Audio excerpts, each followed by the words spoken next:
நான் வேற தெரியாம இது ரஜினி சார் பண்ண வேண்டிய படம்னு சொல்லிட்டேன். அது பக்கத்தில் உங்க வீட்டுக்கார சொல்றேன், யோ ஏற்கனவே பிரஸ்ல தப்பு தப்பா என்னை பத்தி எழுதுறாங்க, கணக்கு தப்பா எழுதுறாங்க, இது வேற. இங்க வந்திருக்கும் அனைவருக்கும், பத்திரிகை நண்பர்களுக்கும், ஊடகங்களுக்கும், தமிழ்நாட்டு மக்களுக்கும், இந்த படத்தை தயாரித்த Passion Studios, Sivakarthikeyan productions, director Sivakumar Murugesan அவர்களுக்கும், அவருடைய அனைத்து தொழில்நுட்ப கலைஞர்களுக்கும், என் கூட நடித்த அனைவருக்கும் முதல்ல நான் என் நன்றியும் வணக்கத்தை தெரிவித்துக் கொள்கின்றேன்.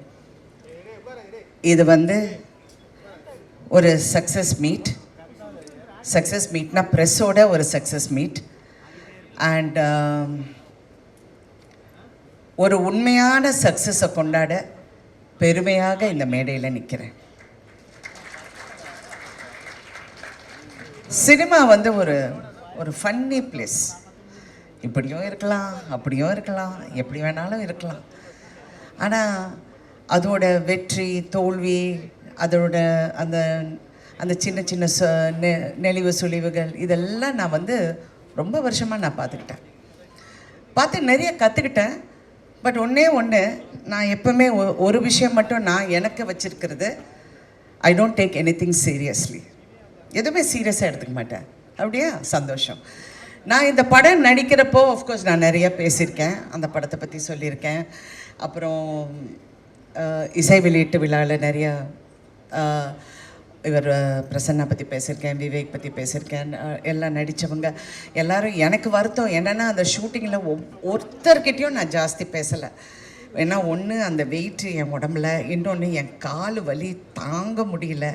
கண்ணை திறந்தேன்னா அழுதுடுவேங்கிற பயத்தில் கண்ணை மூடிக்கிட்டு அப்படியே உட்காந்துட்ருப்பேன். அது பாலசரவணன் தான் ஓரளவுக்கு என்கிட்ட பேசலான்னு நினைக்கிறேன். ஏன்னா அவர் என் பக்கத்துலேயே உட்காந்துட்டு இருந்தார். அப்புறம் இவங்களெல்லாம் எனக்கு தெரிஞ்சு கூட எனக்கு அவ்வளோ பேச முடியல. ரேஷலெல்லாம் நான் ரொம்ப அப்ரிஷியேட் பண்ணேன், அப்படி பார்த்துக்கிட்டே இருப்பேன். அப்புறம் இந்த மருமகளாக அந்த 3 பொண்ணுங்களும், ஐயோப்பா என்ன performance, what is this performance, fantastic. இதில் முக்கியமாக இந்த படத்தை பற்றி பேசணுன்னா, இது ஒரு உண்மையான சக்ஸஸ்ங்கிறத தாண்டி நான் நிறைய எழுதி வச்சேன். இது இப்போ பிஸ்னஸில் ஒரு பெரிய வெற்றியை கணிச்சிருக்கு. எல்லோரும் 50 கோடி 60 கோடின்னு நீங்கள் நினச்சி பாருங்கள். இந்த படம் 150 ரூபா டிக்கெட்டில் இருந்து மாறாமல் இவ்வளோ கலெக்ட் பண்ணியிருக்கு. இப்போ சில பெரிய ஹீரோஸ் அந்த பெரிய படங்கள் வரும்போது 1500 200 2000 ரூபாய்க்கெல்லாம் டிக்கெட் விற்று அந்த கலெக்ஷன் அப்படி வந்திருக்குன்னா, if you look at it rightfully, we have done better than everybody else. Ticket ப்ரைஸை நியாயமாக வச்சு பெண்களுக்காக போய் இந்த படத்தை சேர வேண்டும், அவங்கள கஷ்டப்படுத்தக்கூடாதுன்னு அந்த டிக்கெட் ப்ரைஸ் அப்படியே வச்சு இன்ன வரைக்கும் உண்மையான சக்ஸஸ் அதுதான். ஏன்னா அந்த பிஸ்னஸ் அப்படின்னு பேசணுன்னா இதை நான் சொல்லி தான் ஆகணும். இதில் டைரக்டரை பற்றி நான் பேசணும். அவர் அதிகமாக பேச மாட்டார்னா, இன்றைக்கி பரவாயில்ல, மேடையில் கொஞ்சம் நல்லாவே பேசினார். எல்லாருக்கும் நன்றி சொல்லி, உண்மையிலே நீங்கள் எல்லாருமே பிரமாதமாக வேலை பார்த்தீங்க.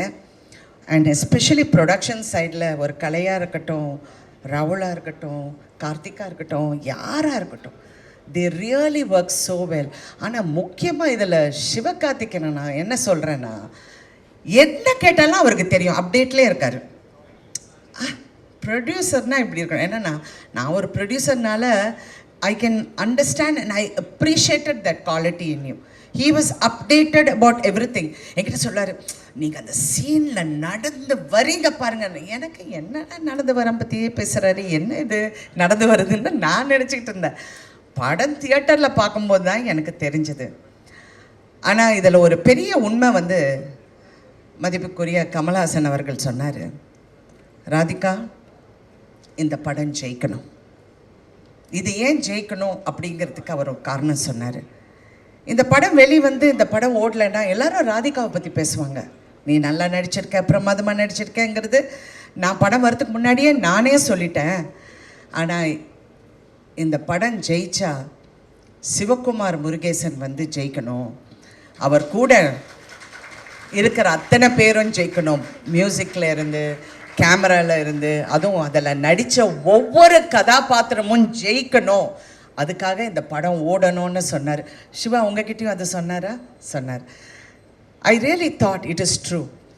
ஏன்னா ஒரு காலகட்டத்திலையும் ஒரு டைரக்டர் வந்து சினிமாவை மாற்றுவாங்க. ஒரு மதிப்புக்குரிய ஸ்ரீதர் அவர்கள் வந்தார், பாலச்சந்தர் சார் அவர்கள் வந்தார், அப்புறம் பாரதி ராஜா, என் குரு பாரதி ராஜா அவர்கள் வந்தார். எல்லாரும் சொன்னார் பாரதி ராஜா போல் அவர்னு. பாரதி ராஜா அவர்களுக்கு ஒரு தனி பாணி. ஆனால் Sivakumar is going to create அவருடைய தனி பாணி. அதிகம் பேச மாட்டேன். நான் நினைப்பேன் இந்த சின்ன பையனுக்கு எப்படி இவ்வளோ ஒரு தாட் ப்ராசஸ் இருக்குது அப்படின்னு. நான் அடிக்கடி யூஸ்வலி நான் ஸ்டடி ரொம்ப அது இன்ன வரைக்கும் எனக்கு அது ஒரு ஃபேசினேஷனாகவே இருக்குது. எப்படி வந்து, ஏன்னா நான் ஒவ்வொரு முறை அந்த தியேட்டரில் நின்று படம் பார்க்கும்போது பெண்கள் ஐடென்டிஃபை பண்ணுறாங்க. ஒவ்வொரு பெண்ணை எவ்வளோ சந்தோஷமாக இருக்குது தெரியுங்களா? தியேட்டருக்காரங்க எல்லாம் எவ்வளோ சந்தோஷப்படுறாங்க. மேடம் கூட்டம் வருது மேடம், தியேட்டருக்கு பாருங்கள் எப்படி கூட்டம் வருதுன்னு. எல்லா பெண்களும் அந்த ஒவ்வொரு வசனத்துக்கும், வெறும் பெண்கள் மட்டும் இல்லை, ஹஸ்பண்டும் கூட்டி வராங்க, எல்லாரையும் பிள்ளைங்களும் கூட்டிகிட்டு வராங்க, எல்லாரும் அதை ரசிக்க போகுது. உண்மையிலே என்னுடைய இவ்வளோ நாள் கலை பயணத்தில் இது நான் பார்க்க கிடைச்சது எனக்கு ஒரு பெரிய பாக்கியம்னு நான் நினைக்கிறேன். ஏன்னா நான் நிறைய பார்த்துட்டேன். நான் ரஜினி சார் கூட நடித்த 3 முகம் படம் 100 டேஸ்க்காக ஒவ்வொரு ஊர் போகும்போது அது ஒரு ஃப்ரெண்ட்ஸி. ஆனால் அதில் சில்க் ஸ்மிதா இருந்தனால எல்லோரும் சில்க் ஸ்மிதாவை தான் பார்த்தாங்க. நான் சைடில் இருந்தேன். பட் ஓகே, அதெல்லாம் சும்மா ஜோக். ஐயோ எது சொன்னாலும் ஜோக்காக கூட சொன்னாலும் யோசிக்க வேண்டியதாக இருக்குது. தெரியாமல் சிவகுமார் என் பின்னாடி சிரித்தார். அது மாதிரி இப்போ இந்த படத்தை பார்க்கும்போது நான் சித்திக்கு அப்புறம் நிறைய பெண்களோட ஒரு ரிஃப்ளெக்ஷனை பார்த்தேன் சொசைட்டியில். நான் சீரியல் எடுக்க போதேன்னு நான் அப்படி தான் நினச்சேன். பட் இதில் டைரக்டர்கிட்ட எனக்கு பிடிச்சது கேரக்டர் பில்டிங். அந்த கேரக்டர்ஸை எப்படி பில்ட் பண்ணணும், அந்த கேரக்டரை எப்படி நம்ம கொண்டு போய் சேர்க்கணும் இங்கிறது அவ்வளோ ஒரு திறமை. அதாவது நீங்கள் பாரதி ராஜா ஒப்பிட்டு நிறைய பேர் சொன்னாங்க, அவர் வந்து தனி கேட்டகரி. அவர் சினிமாவை வந்து ஒரு புரட்சி பண்ணார். கண்டிப்பாக சிவகுமார் நீங்கள் அந்த புரட்சியை நீங்கள் வந்து கடைப்பிடிச்சு கடைசி வரைக்கும் அந்த புரட்சியை நீங்கள் வந்து அதனால தான் நான் உங்கள் செய்யோட பற்றி திருப்பி நான் பேசுகிறேன். சிவா கரெக்டாக பண்ணுங்கள். அதாவது சிவான்னு உங்களை அவரையும் சொல்கிறேன் சிவான்னு. பட் அவரை நான் இப்போ எஸ்கேன்னு கூப்பிட்றேன். SK1 SK2 இருக்காங்க என் லைஃப்பில். ஒன்று என் ஹஸ்பண்ட் சரத்குமார், இன்னொன்று producer Sivakarthikeyan and actor. So 2 SKs who have changed my life also. ஏன்னா அவர் தான் என்னை வற்புறுத்தி இந்த படத்தை பண்ண சொன்னார். பண்ணியே ஆகணும்னு. நான் முடியவே முடியாதுன்னு. இப்போ உங்களுக்கு தெரியுதா, நேற்றே நான் 6 கதை கேட்டேன். எல்லாமே கிழவி கேரக்டர் வந்து சொன்னாங்க. நான் அப்படியே பார்க்குறேன். அப்புறம் வேற அப்படின்னு முன்னையாவது மதர் கேரக்டர் சொன்னாங்க, இப்போ கிழவி வரைக்கும் போயிட்டாங்க. யோ ஸ்டாப் அப்படின்னு சொல்லி. அதனால் உங்களுக்கு அந்த உங்களுக்கு தெலுங்கு பேசுகிறேன், தெலுங்குல ஹைதராபாத்தில் ஷூட்டிங்னால ஆட்டோமேட்டிக். அதனால் உங்களுக்கு அந்த ஒரு ரெஸ்பான்சிபிலிட்டி இருக்குது. அடுத்த படத்தில் நம்ம ஈக்குவலாக செய்கிறோம். Okay okay, thank you. Anyway, so உங்களை பற்றி நான் நிறைய சொல்லிட்டேன். ஆனால் இன்றைக்கி இந்த படத்தை நான் வந்து தியேட்டர்ஸில் பார்க்கும்போது ஹீரோயினாக நான் பயணித்து இந்த 48 வருஷத்தில் நான் கற்றுக்கிட்டது வந்து எல்லா பெண்களையும் நான் பார்ப்பேன். எல்லா ஹீரோயின்ஸ் கூடயும் நான் நெருக்கமாக பழகுவேன். எல்லோரும் எனக்கு ஃப்ரெண்ட்ஸு. எல்லாரையும் பார்க்கும்போது அவங்களுக்குள்ள ஒரு பயம் எப்போவுமே இருக்கும். அடுத்த படம் என்ன, it's a very insecure job, very insecure. அடுத்த படம் என்ன, யங்காக இருக்கணும், அழகாக இருக்கணும், ஸ்லிம்மாக இருக்கணும், வயசு தெரியக்கூடாதுன்னு. எனக்கு ஒரு ஒரு ஒரு ஒரு விஷயம் என் மனசில் ரொம்ப ஆழமாக ஒரு காலத்தில் பதிஞ்சது. எனக்கு அப்போ என்ன ஒரு 25-26 வயசு இருக்கும். என்னுடைய பர்த்டே வந்து ஏதோ செட்டில் கொண்டாடுறாங்க. அப்போ ப்ரெஸ்ஸில் நிறைய பேர் வந்தாங்க. அப்போல்லாம் பத்திரிக்கை தானே. ஸோ எல்லாம் அந்த பேனாவும் பேப்பரோடு நின்று, மேடம் உங்கள் வயசு என்ன சொல்லுங்கள் மேடம் அப்படின்னாங்க. நான் இப்படி திரும்பி அவரை பார்த்தேன். ஏன்னா ஃபர்ஸ்ட் ஆஃப் ஆல் ஒரு லேடியை வயசை பற்றி கேட்குறது இட்ஸ் அ ரூட் கொஸ்டின் அப்படின்னு நான் நினச்சேன். அவர் என்ன நினச்சார்னா, வயசை மறைக்கிறாங்க அப்படின்னு. அவர் பக்கத்தில் இருக்கிற பற்றி வயசை சொல்ல ரொம்ப யோசிக்கிறாங்க போல இருக்கு. I was just looking at him and I was thinking, so இதுதான் என் லைஃபோட சேலஞ்சா? நான் வந்து என் வயசை ப்ரூவ் பண்ணோம், என்னுடைய அழகை ப்ரூவ் பண்ணோம், எனக்கு இப்படி பண்ணணும். I don't think that's a challenge for anybody. எல்லாருமே அவங்களுக்குள்ளே ப்ரூவ் பண்ணிக்கிட்டாலே போதும்.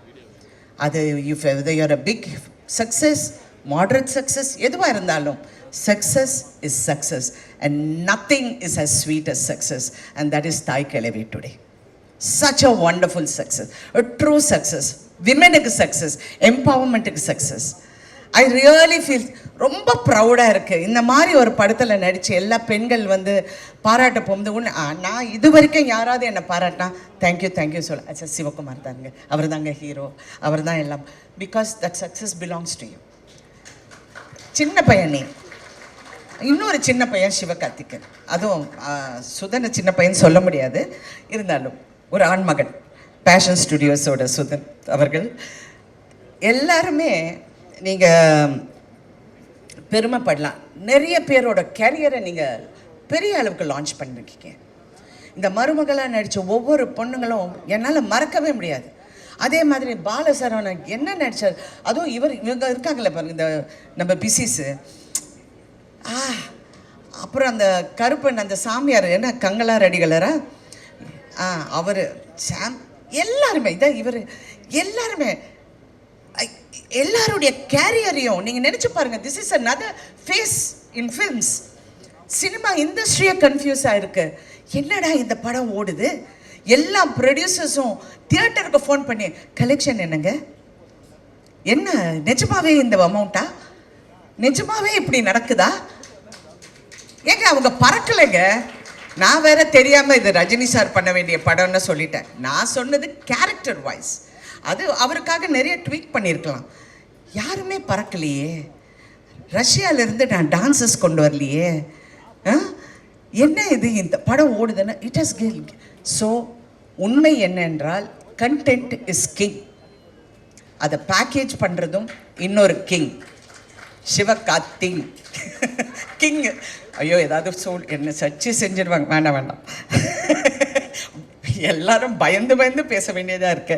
ஸோ எனிவே இன்னைக்கு வந்து இதெல்லாம் பார்க்கும்போது ரொம்ப சந்தோஷம். சிவா, ரெண்டு சிவாக்கும் இந்த ஆர்டிஸ்டுக்கு எல்லாமே I am really very happy for them. எனக்கு உண்மையில் நான் நிறைய பார்த்துட்டேன், நான் நிறைய வெற்றியை பார்த்துட்டேன், நிறைய விஷயங்கள் தாண்டி வந்துட்டேன். அவங்கள பார்க்க போகுது ரொம்ப சந்தோஷம். அங்கே சைனீஸ் டாக்டராக ஒர்க் பண்ணார் பாருங்க, அவர் வந்து ஒரு உண்மையை மறைச்சிட்டாரு. அவர் சரத்குமாரோட காலேஜ் மேட். நான் அன்னைக்கு பார்க்குறேன், ஆமாம் டே என்னடா அப்படிங்கிறாங்க. என்ன டாவா, யார் அது அப்படின்னு பார்த்தா இப்படி. அதனால என் கணவர்கிட்ட சொன்னேன், நீங்கள் என்னை ஏமாத்திட்டீங்க, ஏதோ வயசெல்லாம் மறைச்சு ஏதோ கல்யாணம் பண்ணிட்டீங்க போல இருக்கு. எல்லாம் வேறு சைஸில் இருக்காங்க, வேறு ஹைட்டில் இருக்காங்க, but college mate. Thank you so much for entertaining, thank you so much, thank you. இன்னொரு விஷயம் வந்து இந்த படத்தில் ஒரு ஹைலைட், தவறு எங்கே நடந்தாலும் அதை நம்ம தட்டி கேட்கலன்னா அந்த தவறுக்கு உடந்தையாக போகிற மாதிரி இருக்கும். ஒவ்வொரு கேரக்டரும் தவறை உணர்றாங்க அவங்கவுங்க விதத்தில். எனக்கு அது ரொம்ப பிடிச்சிருக்கு. அது மருமகளாக இருக்கட்டும், அந்த அடுத்த கேரக்டர்ஸாக இருக்கட்டும், கங்காரடிகளாக இருக்கட்டும், அந்த தவறை எப்படி உணர்றாங்க அதுதான் இது. ஏன்னா சமீப காலமாக நான் பார்க்கும்போது சொசைட்டியில் இவ்வளோ மாற்றம் இருக்கா, இவ்வளோ முட்டாளுங்க இருக்காங்களா, இவ்வளோ எம்பத்தி, அதாவது ஒரு மனசுக்குள்ளே ஒரு சிம்பத்தி இல்லாமல் நிறைய பேர் இருக்காங்களா அப்படிங்கிற ஒரு பயம் வந்தது. சினிமா வந்து ஒரு சமுதாயத்தை கெடுக்குதா அப்படிங்கிற ஒரு கேள்வியும் வருது. ஏன்னா நம்ம வீட்லேயும் பிள்ளைங்க இருக்காங்க, எல்லாரும் இருக்காங்க. கலை நீங்கள் அப்படியே நெளியுறீங்க, நான் ஒன்றும் தவறாக சொல்ல மாட்டேன். பட் எனக்கு அந்த ஒரு அச்சம் எப்பவுமே இருந்தது. ஆனால் இந்த படத்தை பார்க்க போகும்போது பெண்களின் குரலை கேட்கும் ஆண்கள், அந்த குரலை நல்ல உறக்க சொல்கிற இளம் ஆண்கள் இருக்கும்போது இந்த சமுதாயம் என்னைக்குமே கெடாது. It is a truth. ஏன்னா பயமாக இருக்குது ஒவ்வொரு பேசுறது, சில பிள்ளைங்க பேசுறதை பார்த்தா எனக்கு வயிறெல்லாம் ஐயோ இவங்கெல்லாம் வீட்டில் போய் எப்படி இருக்காங்க அந்த மாதிரியெல்லாம் நினைக்க தோணுது. But no. So press also has to be responsible. இந்த மாதிரி நல்ல விஷயங்கள் இன்னும் எடுத்து காட்டினா அண்ட் ரியலி இது நாளைக்கு உங்கள் பிள்ளைங்களுக்கு, நாளைக்கு வர சமுதாயத்துக்கு இது ஒரு பெரிய ஒரு எடுத்துக்காட்டாக இருக்கும். இன்னொரு விஷயம் வந்து இந்த படத்தில் வந்து நிறைய எம்பவர்மெண்ட் பற்றி பேசியிருக்கோம். ஆனால் உண்மையான எம்பவர்மெண்ட் தயவு செஞ்சு எல்லா பெண்களும் அதை நம்புகிறாங்க, நம்பி ஆகணும். சினிமாவில் நிறைய பெண்கள் வந்து போராடுறாங்க, ஜெயிச்சாகணும். ஆனால் நான் இந்த வகையில் நான் எங்கே எம்பவர் ஆனேன்னா, இந்த படம் ஒத்துக்கு போகும்போது சுதன் என்கிட்ட பேசிகிட்டு இருந்தார். நான் சொன்னேன், எல்லா ஹீரோஸுக்கும் நீங்கள் சம்பளம் கொடுக்குறீங்க சரியா, ஏன் ஹீரோயின்ஸுக்கு சம்பளம் கொடுக்க மாட்டேன்றீங்க அப்படின்னு வந்தது. சுதன் சிரிக்கிறாரு. சிவகார்த்திகேயன் அப்படியே நல்ல பையன் மாதிரி உட்காந்துட்ருக்காரு. ஆனால் இது கேட்ட உடனே I have to thank both of you. First time Tamil இண்டஸ்ட்ரியில் ஒரு ஹீரோயினுக்கு ஷேரில் உங்கள் சம்பளம் வந்து இருக்குது அப்படின்னு சொல்லி ஒப்பிட்ட முதல் தயாரிப்பாளர்களின் பெருமை உங்களுக்கு தான் சார். இது வரைக்கும் ஐ don't think any heroine has got done it. அதில் நான் அந்த பெருமை எனக்கு வந்து அது சார்ந்தது. And not only that, it is a good example for the industry. It is a good encouragement for women. ஏன்னா எம்பவர்மெண்ட் வெறும் நீங்கள் வந்து பேசி பிரயோஜனம் இல்லை, அது செயல்பாட்டிலையும் காமிச்ச இந்த தயாரிப்பாளர்களுக்கு நான் பெண்களின் சார்பாக நன்றி, அதுவும் நடிகைகளின் சார்பாக நான் நன்றி சொல்ல கடமைப்பட்டிருக்கேன். ஸோ தே said எஸ், ஷேரில் வர உங்களுக்கு ஒரு பர்சன்டேஜ் இஸ் யோர்ஸ். அதாவது மினிமம் எனக்கு பே பண்ணியாச்சு, எல்லாம் கிளியராக பண்ணிட்டாங்க. இருந்தாலும் ஷேரில் சொன்னோன்னு ஐ எம் வெரி ஹாப்பி. ஏன்னா படம் ஓட ஓட இன்னும் happy. It's not for the money, it's really not for the money, it is for that feeling of being yes we can do it. Believe in yourself. I love that. I want that for everyone to go for it, you know, to feel that yes, நம்ம கஷ்டப்பட்டு உழைச்சா அந்த உழைப்புக்கு கண்டிப்பாக வெற்றி இருக்கும். அதுவும் இந்த படம் வெற்றி வந்து இன்னும் அதை ஊக்கப்படுத்துங்கிற இதில் அந்த நம்பிக்கையில் நம்ம எல்லாரும் இருக்கோம். இன்னொன்று நான் ரொம்ப நேரம் பேசுவேன், பட் இருந்தாக்குள்ள வேண்டாம், கொஞ்சம் கஷ்டம் பண்ணிடுறேன். Thank you so much once again to each and every one. இந்த படத்தில் கான்ட்ரிபியூட் பண்ண எல்லாருக்கும் நான் நன்றி சொல்ல கடமைப்பட்டிருக்கேன்.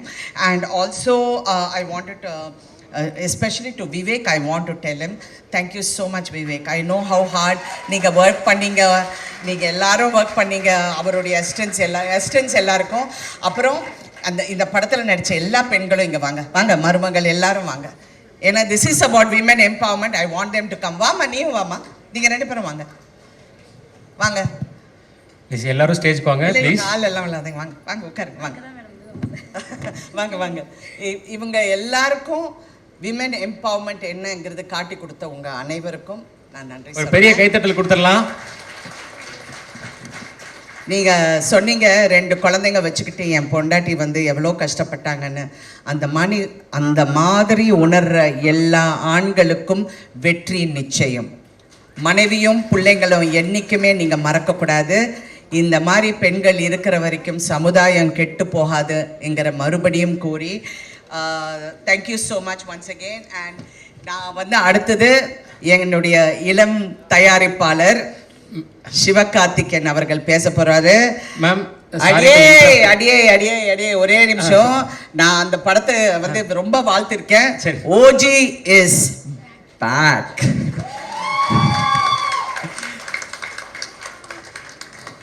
மேம் இப்போ அண்ணன் மேடைக்கு வந்துட்டாரு.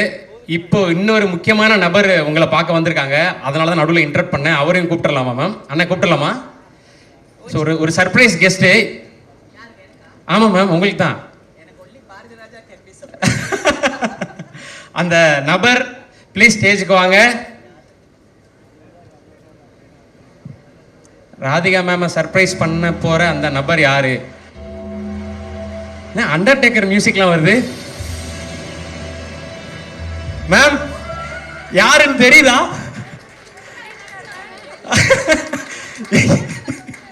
மேம் விடிபல் போட வந்திருக்காரு மேம்.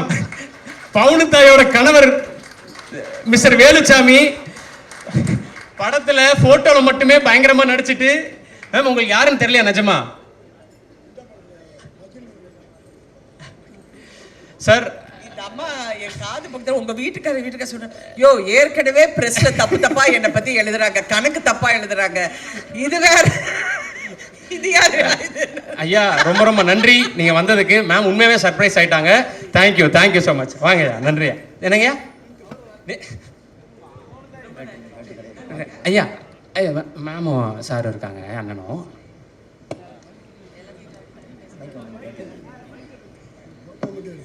போட்டோ எடுத்துறேன். இதுல ஒரு முக்கியமான நான் ஒரு விஷயம் சொல்லணும்னு நினைச்சேன். அது சிவகார்த்திகேயன் மேடையில் இருக்கும்போது சொன்னேன். இவ்வளோ பெரிய வெற்றி, அதுவும் பெண்களுக்கான வெற்றி, பெண்களுக்கான படம், குடும்பத்துக்கான படம், எல்லாரும் தியேட்டருக்கு வந்து பார்த்து ரசிக்கிற படம். எனக்கு ஒரே ஒரு ரிக்வெஸ்ட், மாண்புமிகு தமிழக முதலமைச்சர் அவரும் துணை முதல் அமைச்சர் உதயநிதி ஸ்டாலின் அவர்களும் இந்த படத்துக்கு கண்டிப்பாக டாக்ஸ் ஃப்ரீ கொடுக்க வேண்டும். இன்னும் பெண்கள் தியேட்டருக்கு வருவாங்க, வந்து இந்த படத்தை ரசிப்பாங்க. அது ஒரு பெரிய விஷயம் இல்லை என்றாலும் அந்த பெருமை இந்த ப்ரொடக்ஷனுக்கு சேரட்டும் என்று என்னுடைய ஒரே ஒரு தாழ்மையான வேண்டுகோள். நன்றி. Thank you ma'am. அது உங்க தாய்மாமன் சீராக இருக்கட்டும். Thank you please. Thank you so much.